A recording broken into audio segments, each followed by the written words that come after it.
Welcome to Miss Dana's Storytime.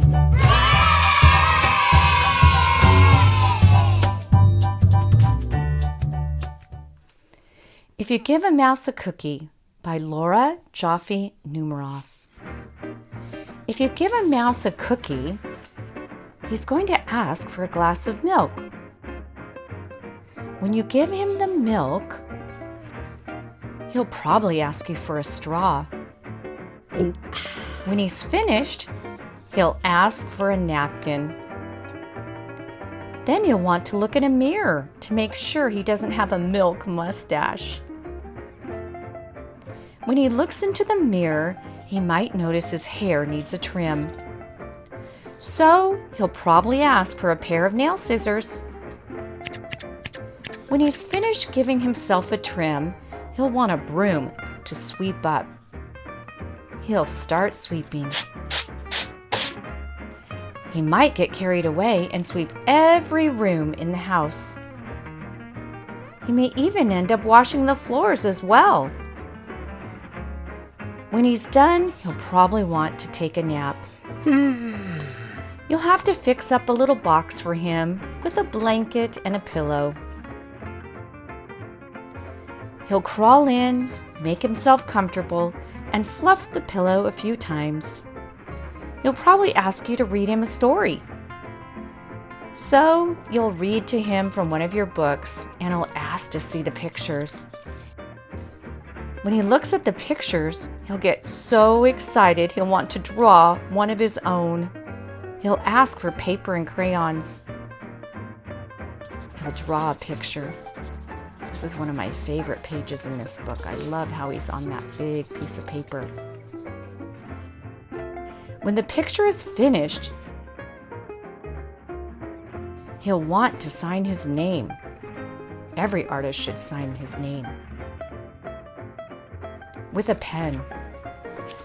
Then he'll want to hang his picture on your refrigerator, which means he'll need Scotch tape. He'll hang up his drawing and stand back to look at it. Looking at the refrigerator will remind him that he's thirsty. So he'll ask for a glass of milk. And chances are, if he asks for a glass of milk, he's going to want a cookie to go with it. How do you think that boy is feeling right now? Tell someone that's near you all about that, what you think he feels like. See you next time. The Cool Bean by Jory John and Pete Oswald. Watch out! Here come the cool beans. The cool beans.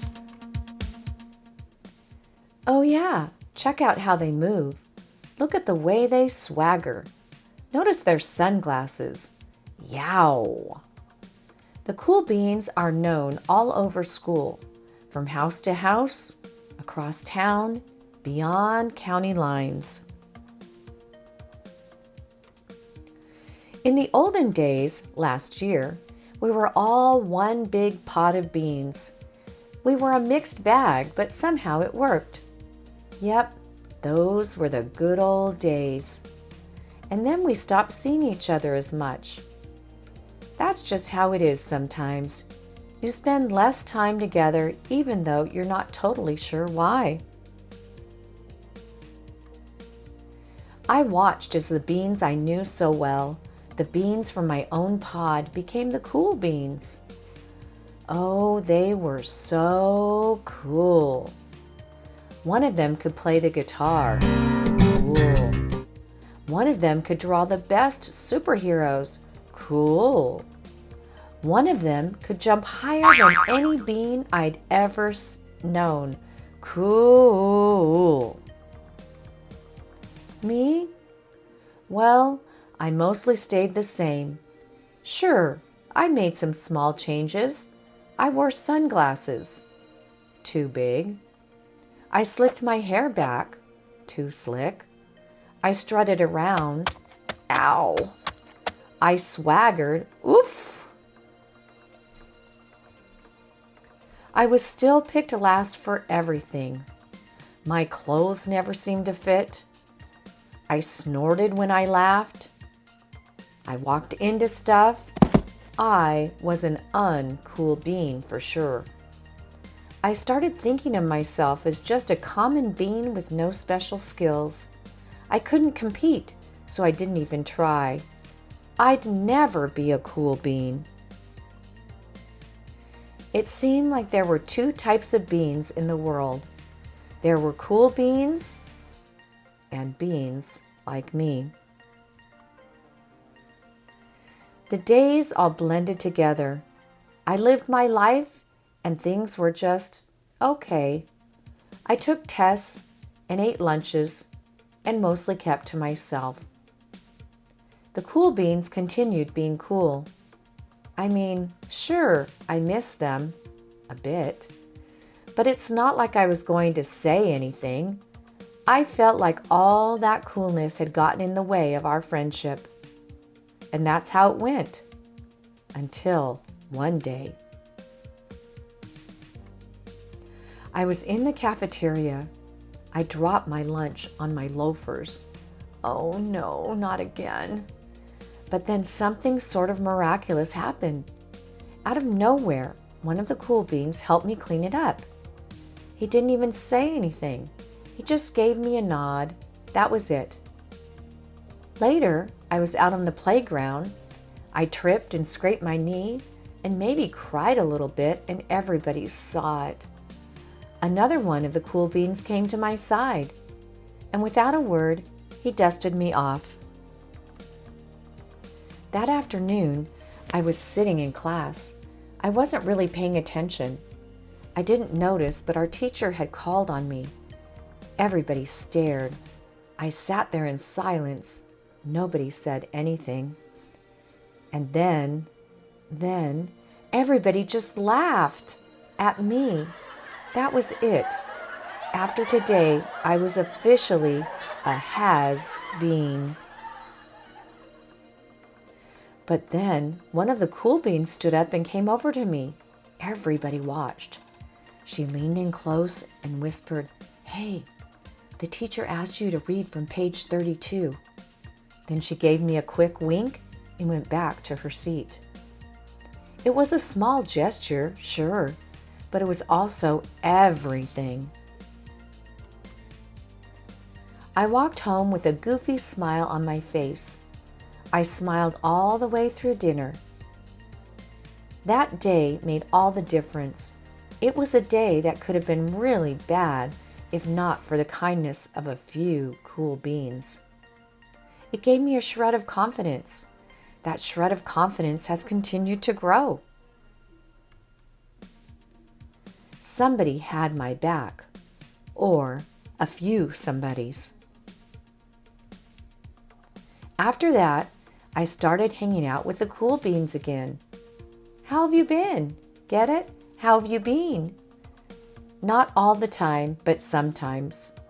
At lunch, after school, even on the weekends.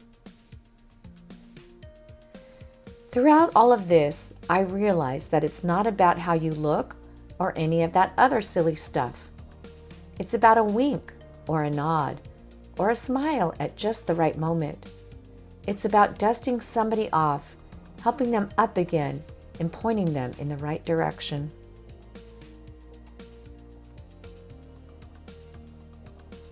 You need a hand? Yes, please.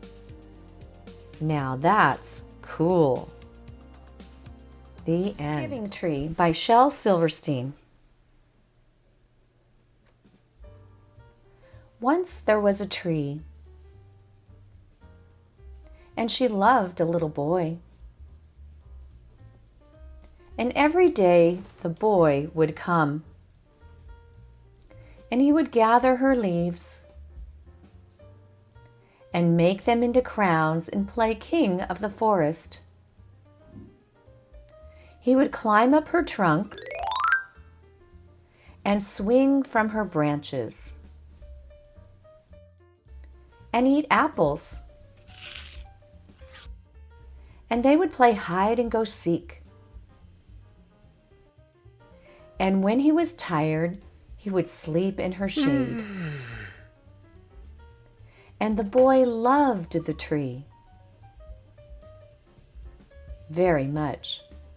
And the tree was happy. But time went by, and the boy grew older, and the tree was often alone. Then one day, the boy came to the tree, and the tree said, "Come, boy, come and climb up my trunk and swing from my branches and eat apples and play in my shade and be happy." "I am too big to climb and play," said the boy. "I want to buy things and have fun. I want some money. Can you give me some money?" "I'm sorry," said the tree, "but I have no money. I have only leaves and apples. Take my apples, boy, and sell them in the city. Then you will have money and you will be happy."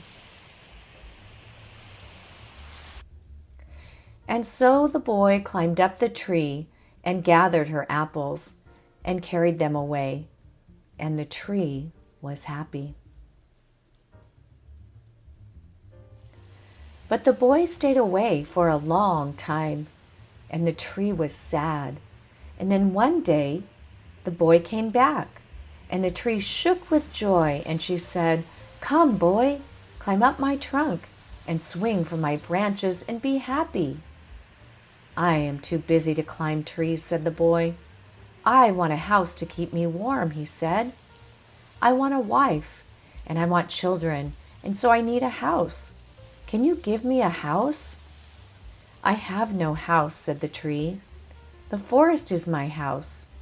But you may cut off my branches and build a house. Then you will be happy."